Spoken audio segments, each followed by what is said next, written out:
ప్రభువైన యేసుక్రీస్తు నామములో మీ అందరికీ హృదయపూర్వకమైన వందనాలు తెలియజేస్తున్నాం.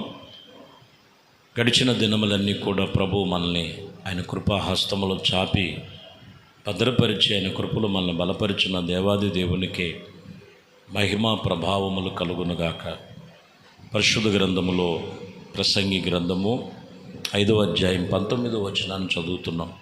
మరియు దేవుడు ఒకనికి ధనధాన్య సమృద్ధిని ఇచ్చి తనదంతయు కూడా భాగ్యముగా అనుభవించుటకును అన్నపానములు పుచ్చుకొని తన కష్టార్జితమందు సంతోషించుటయే వీరికి కలుగు చేసిన ఎడల అతనికి ఆ స్థితి దేవుడు ఆశీర్వాదము కలిగి ఉన్నదనుకొనవలెను. ఆ స్థితి దేవుడు వారికి ఆశీర్వాదము కలుగు చేసి ఉన్నారని అనుకునేను. వాస్తవానికి ఇక్కడ జ్ఞానైన సొలొమోను రాసిన మాటలు, ఒకడు ధనధాన్యము సమృద్ధి కలిగి అన్నపానములు పుచ్చుకొనుచు తన కష్టార్జితము మరి మంతట సంతోషముగా అనుభవించుటయే కదా, ఇదే కదా ఆశీర్వాదం. ఈరోజు ఎంతమంది కష్టార్జితం వారు అనుభవిస్తున్నారు, ఎంతమంది సంపాదన వారికి ఉపయోగకరంగా ఉందో. నిజమైన ఆశీర్వాదం ఏంటి ఈ వాక్యములో చెప్తున్న మాట. దేవుడు నీకు కలుగు చేసినదంతా నీ అన్నపానములను పుచ్చుకొని నీ కష్టార్జితను అనుభవించుటయే ఇది నిజమైన భాగ్యము, నిజమైన ఆశీర్వాదం అని మీరు జ్ఞాపకం చేసుకోవాలి. ఎందుకంటే పరిశుద్ధ గ్రంథమైన హెబ్రీలకు రాసిన పత్రికలో 12వ అధ్యాయం 11వ వచనంలో, మరియు ప్రస్తుత యందు సమస్త శిక్షణ యందు దుఃఖకరము కనపరచబడగానే సంతోషకరముగా కనపరచబడిదే ఆయన దాని యందు అభ్యాసము కలిగిన వారే అది నీతి యందును సమాధానకరమైన ఫలమిచ్చును. నీతి అయిన సమాధానకరమైన ఫలమిచ్చును అంటే, ఇదిగో ప్రస్తుత పరిస్థితి దుఃఖకరమైనటువంటి స్థితిలో నుండి సంతోషకరమైన స్థితిలోనికి ఒక వ్యక్తి మార్చబడాలి. అది వాటి యందు మనం అభ్యాసము చేసి వాటిని మనం అనుసరించి నీతి అనేటువంటి యేసుక్రీస్తు యొక్క సమాధానకర్తయగు ఆయన ఫలము మనం పొందుకోవాలి. ఒకటి, మనం చదివినటువంటి మాటల్లో నీ కష్టార్జితమైన ఆశీర్వాద ఫలాన్ని నువ్వు అనుభవించాలి. 2, సంతోషము సమాధానం అనే ఫలము అనుభవించాలి. కొంతమందికి సంతోషము సమాధానం లేదు, అసమాధానాల మధ్యలో ఉన్నారండి. అసమాధానాల మధ్యలో. ఎందుకంటే ద్వితీయోపదేశ కాండములో 8వ అధ్యాయములో 5-6 వచనాల్లో మీరు చదివితే, ఒకడు తనకు కుమారుని ఎట్లా శిక్షించునో అట్లానే నీ దేవుడైన యెహోవా నిన్ను శిక్షించువాడినై నీవు తెలుసుకొని ఆయన మార్గములో నడుచుకొనుటములో ఆయనకి భయపడినట్లు నీ దేవుడైన యెహోవా ఆజ్ఞలను గైకొనవలెను. ఇది అప్పుడు వారు ఆత్మ సంబంధముగా ఆశీర్వాద ఫలములు, సమాధాన ఫలములు, దీవెన ఫలములు పొందుతారు. కుమారుని శిక్షించినట్లుగా ఆయన వారిని శిక్షించినప్పుడు శిక్షకు మనం లోబడి ఉండాలి.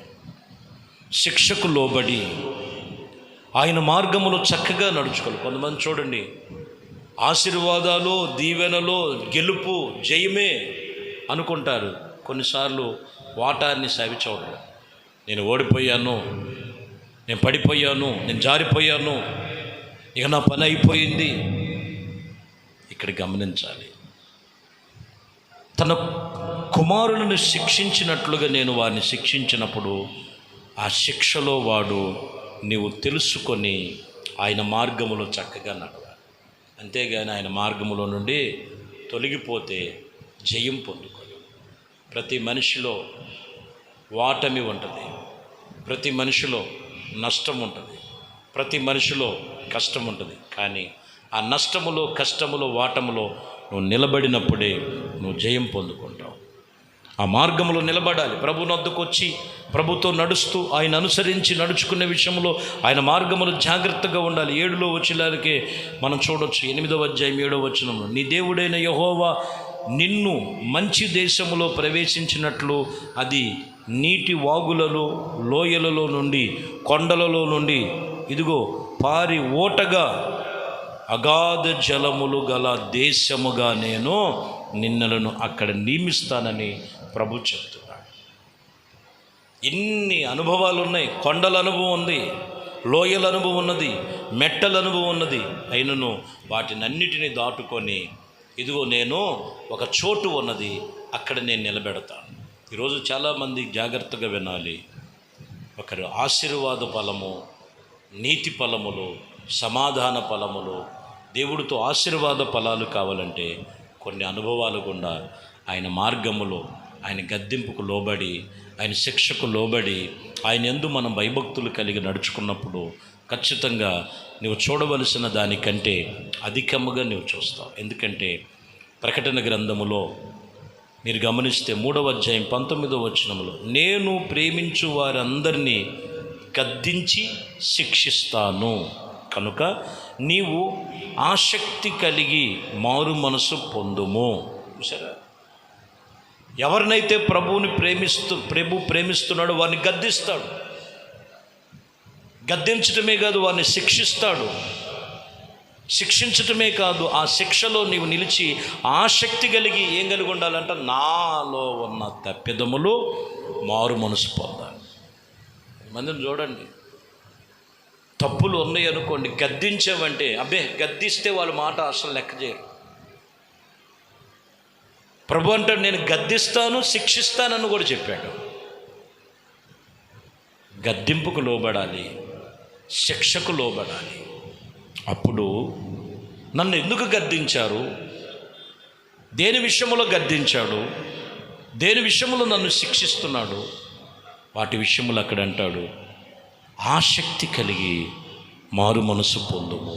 మారు మనసు అంటే నీ మనసులో దేవుడు చెప్పినవి కాకుండా ఉన్నాయే అవి విడిచిపెట్టి దేవుడు చెప్పినవి నీలో ఉన్నట్లయితే నువ్వు మారు మనసు పొందిన అనుభవంలోనికి వస్తావు. అప్పుడు నీకును నీ కుటుంబమునకు ఆయన ఏం కలుగు చేస్తాడంట, నెమ్మది, సమాధానము, నీతి, ఆశీర్వాద ఫలాలు నీకు కలుగు చేస్తాడు. లేవియాకాండం 23వ అధ్యాయం 16వ వచనములో 7వ విశ్రాంతి దినపు మందిరము వరకు మీరు 7 దినములను లెక్కించి యెహోవాకు కొత్త ఫలములతో నైవేద్యము అర్పింపవలను.